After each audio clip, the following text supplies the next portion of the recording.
I decided that I would figure out something myself. And if you have a dream, then you shouldn't give up on it. Seeing such an inspiration like you, children start following you, right? So, Yes. I really To me, wanted to it's tell. really very humbling to know that I don't see, but I have the ability to help many other children out there who would otherwise not realize that they can also do it.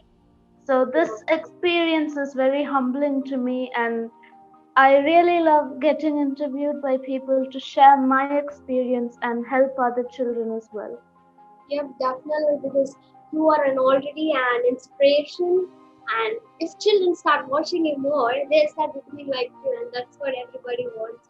New young achievers, and you are the inventor of the solar iron card girl. Yes. Was what helped you channelize your ideas in developing the solar power liquid iron? I was coming home from school, and there's usually many ironing carts in my street, and they almost always use charcoal. So I didn't really give much attention to this problem until I realized that it causes a lot of problems, because I noticed them drying it outside on the street, and then they dump it in the garbage. Now, garbage in my town, Tiruvannamalai, usually ends up in a huge landfill. And that landfill is located in the middle of the town, and it smells really bad. And all of this charcoal ends up there. And almost all the time, ironing vendors complain of respiratory diseases and shoulder pain. So, noticing all of these problems, I realized, like, why hasn't anyone figured out a solution to these problems yet? It's very prevalent across the whole country. So I decided that I would figure out something myself. So I came up with the idea of the solar ironing cut. Now, the first thing it does is it eliminates the usage of charcoal. Now, I would have mentioned this in many interviews before, but I cannot stress this point enough, that charcoal is made from trees, and when you create charcoal for ironing in a large scale, it causes deforestation. And that's something people overlook all the time, in my opinion. They only see the smoke that it produces, but they don't see how charcoal itself is produced. So all of these problems came to my knowledge after I did a little research about charcoal and its production and how many problems it causes. So after researching all of this, I decided that solar energy would efficiently replace the usage of charcoal, and it's also easy for people to understand how to use it. That's really great because you have a great mindset to help others and stop deforestation because you're doing something good for the nation as well as our country to grow. And besides an award-winning ironing cart, you have another two amazing inventions. The first invention is the smart ceiling fan. Now, I have mentioned this as well in a few interviews, but not in all of them. The smart ceiling fan is basically something that is near and dear to me because almost every house in India has a ceiling fan. No one can deny that, and almost everyone has at least forgotten to turn it off once in our lives. And unless we think that's just a few seconds before we remember and turn it off again, but those few seconds can be calculated and added up across all the houses across India, and that results in a lot of electricity wastage. Another thing that I realized about the conventional ceiling fans is that you will not get air unless you sit directly underneath it. Even if you move a little bit away from it, you will not get any air. So these two problems were seriously bothering me. So I decided, like, I'm going to create a smart ceiling fan. Now, the ceiling fan that I designed has two sensors. One of them is a motion sensor which detects movement. So the fan can detect whether people are coming inside or going out. And the second thing is an infrared sensor. That sensor will detect whether the movement is from a human being or from any other object in the room or maybe even a pet animal. So these two senses combined detect human beings in the room, and there's a 3-second delay that will either start the fan or turn it off. And also the way the blades of the fan are made. They are angled in a certain way that now they are aerodynamic. So air will be going to the whole room equally, and these two problems were solved. So that is one innovation. And for this innovation, I actually did win an award, but it's not that widespread. It's called the PPTIA Innovation Awards, and it's conducted by a college in Kerala. It's actually a continental level innovation competition. And I won the Best Woman Innovator, so that moment was really special to me. I got to meet many people who were all very nice, and that experience was really humbling. In the light of this pandemic, I did want to innovate something that will help stop the spread of this virus. Now, I am thankful that in the end, they have figured out a vaccine for this, but still, the wash basins that we use, we have to wash our hands many times a day for this virus. But we do realize that we have to turn on and off the tap, and we are touching it. So, to me, that didn't seem right because after we washed our hands, we were touching the tap. So I designed a wash basin called the touchless wash basin, and its aim is to remove the tap together, all together, and it'll have an inbuilt system which sprays water, and this will prevent touch in the wash basin completely. So it will be safe to use in pandemic kind of situations. All of your innovations have a story behind it. That's what makes me more inspiring. Looking up to you is that. And what are your future aspirations with the award money which you have won for your iron? Okay, this is an interesting question. So, I did win award money for this solar ironing cart from the Children's Climate Prize. So, the first thing I'd like to do with this money is actually build a prototype of the ironing cart because there is already one prototype in Gujarat, but many people here want to see the ironing cart, and I would also like to make some improvements in it because as an innovator, you always find things to improve even in your previous innovations. So, after building the prototype myself, I'd like to give it to a few ironing vendors, let them use it for maybe a week or two and receive their feedback on how they like the ironing cut. And maybe they have some things to tell about it, and I can add their ideas in it as well and improve it even further so almost everybody is comfortable using it. And this is the first part. The second part is I got inspired by the other winner this year. Her name is Adya Joshi. She's 17 years old and the founder of The Right Green. It's basically a project which focuses on planting native trees because almost all of us just plant trees, but we don't realize whether they actually belong to India as part of the ecosystem. So I plan to plant around 100 native tree saplings in the foothills of the mountain in my town.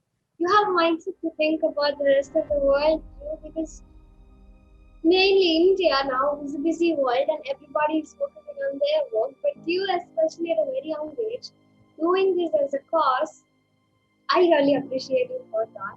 Will the ironing cart work in cold regions that hardly get any sunlight? Well, one question. This was actually not asked by anyone, and I'd like to answer this question in a bit of a detail. So, you asked me that whether it can work in cold regions where they don't get enough sunlight. Well, one thing I'd like to say about the clothes themselves. people in cold regions actually don't wash their clothes that often. They keep it for maybe 2 to 3 days because it's hard to get it dried. People who have electricity at home may have methods to dry their clothes indoors, but not all people have it, so it's not that likely to get ironed as well. So, if anyone is planning to use the solar ironing cart in those regions, well, they'll have to use it through electricity. I made the solar ironing cart in a way that it can function through sunlight if it is there, and it can also be charged through electricity. So, if people in those regions actually do plan to buy the ironing cart, they can very well do so, but they'll have to use electricity to charge it because, as the name suggests, it uses solar energy. So it would be better if people used it in places that receive more sunlight. So these are solar panels and they double as the roof. The sun rays that touch the solar panels will be sent to the battery which will store the energy and it will go to the ironing box. Each of these is 50 watts and those are 25 watts.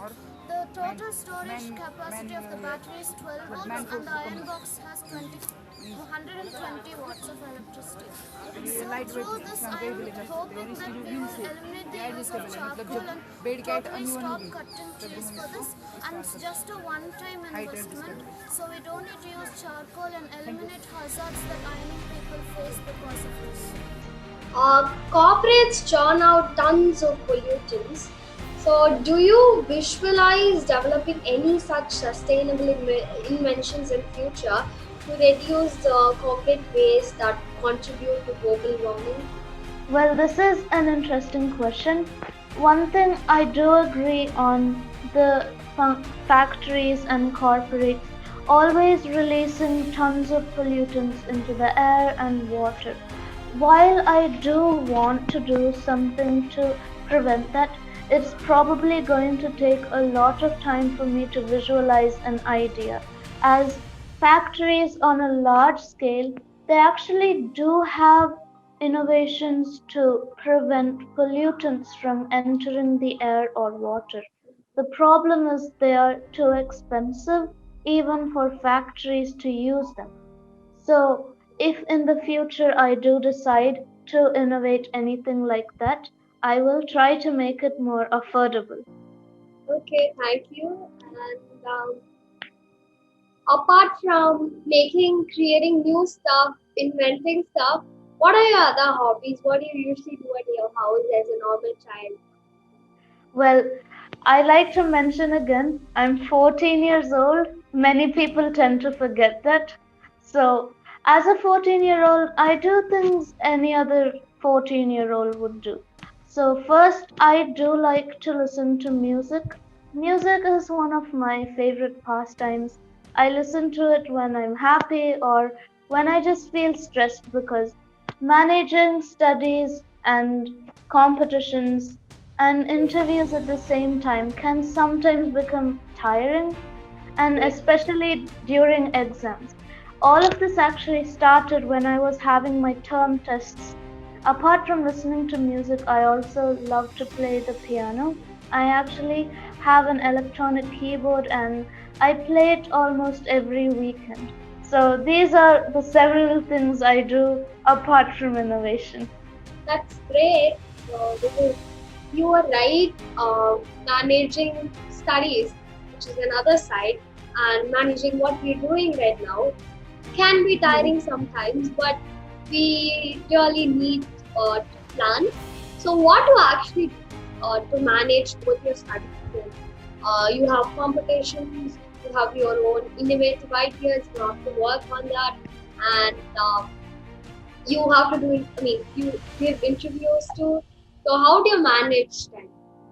I feel like a lot of children who are living in Asia in general can relate to almost all student situations in these cases, managing many things at once. One thing that really helps is don't make your schedule rigid. because that can really put you off and make you really stressed if things don't go as planned. I made that mistake a lot when I was younger. I would just make a rigid timetable like this has to happen at 8 o'clock. If it doesn't happen, then everything's going to be wrong in the whole day. Well, I understood that's not going to work because it's quite impossible for things to happen on time almost every day. So I stuck to a to do list. This one actually does work. You can actually write down a list of at least 5 to 6 things a day.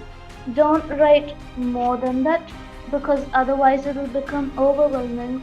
So, write two things which are really important. For me, it's usually completing my assignments for school and then preparing for other competitions.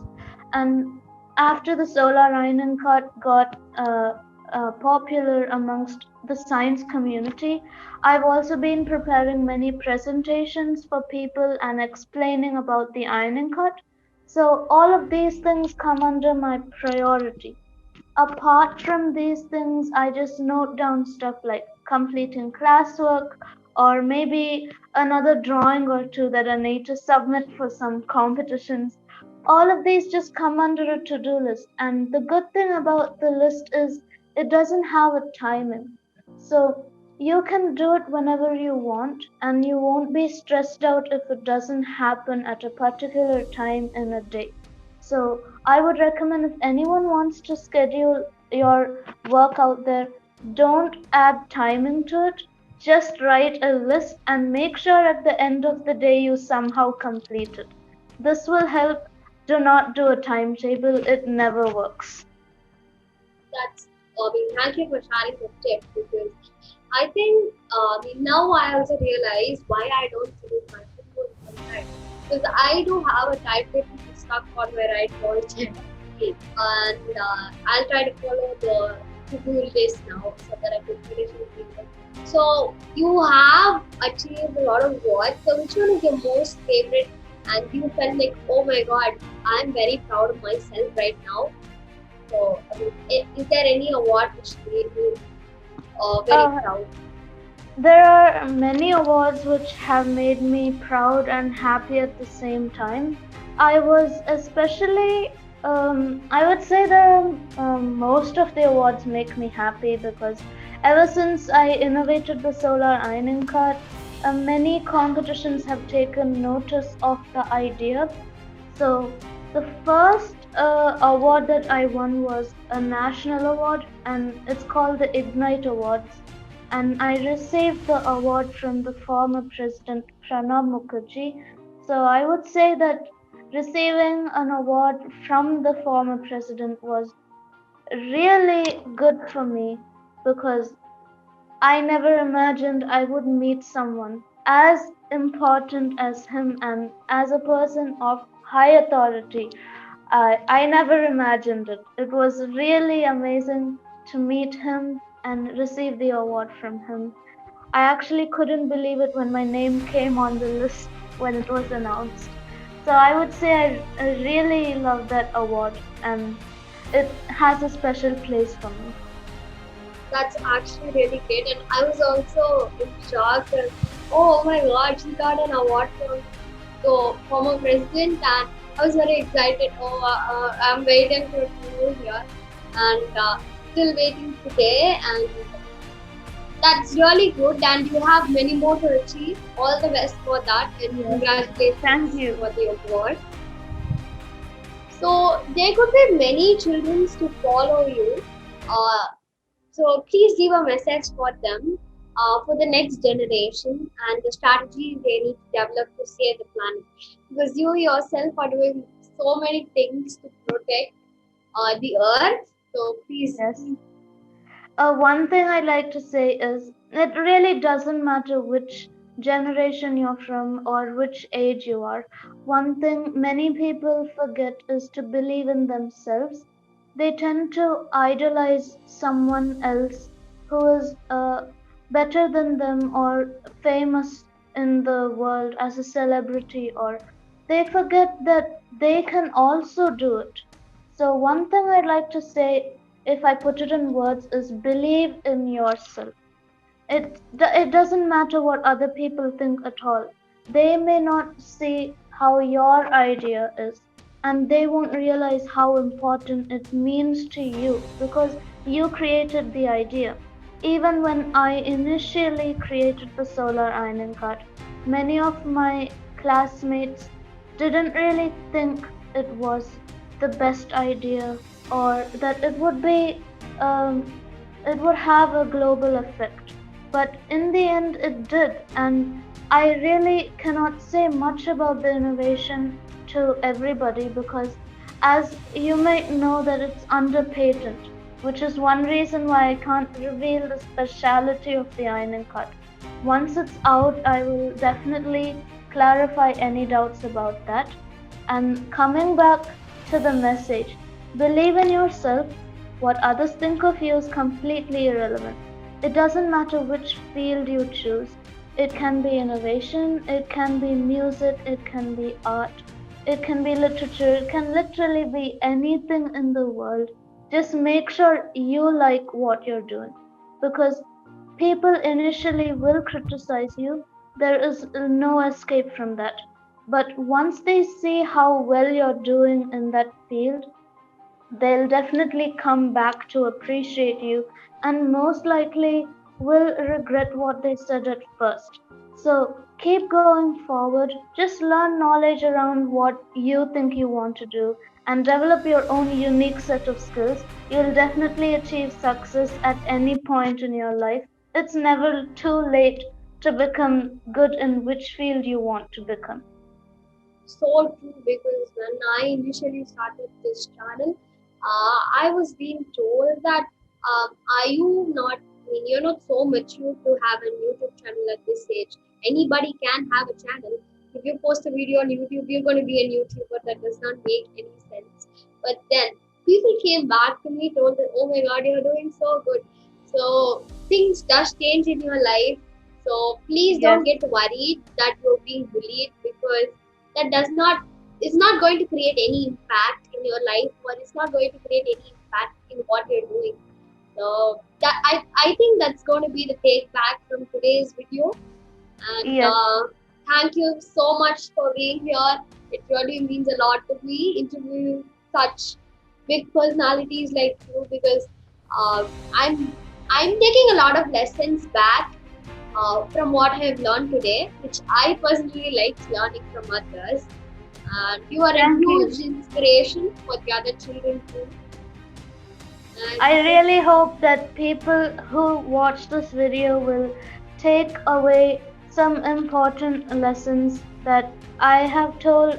I actually couldn't say this to many people before because they just would not listen. So I really hope that I can help children who are also struggling with dreams that they may have but cannot bring out into the society. I really hope that they've gotten inspired and they don't give up. One thing I learned is that you might have noticed many celebrities nowadays, but do people actually look into how they started off? They would have received as much criticism as anyone who's starting anything that they like today. And look where they ended up. They're famous and they're doing well. So anyone can do well in the future. And if you have a dream, then you shouldn't give up on it because you never know where the future will take you. And it's mostly for the good. yeah, definitely so true. And thank you so much for being here again. And with that, Thanks for having me. thank you, my pleasure. Please like, share, and subscribe to Hasani's YouTube channel. I'm sure she'll be doing really inspirational videos and really good videos in the future. So please support her. And don't forget to turn on your post notifications, because you don't have to miss me interviewing another young achiever next week. Until then, this is Hasni. Bye. Bye.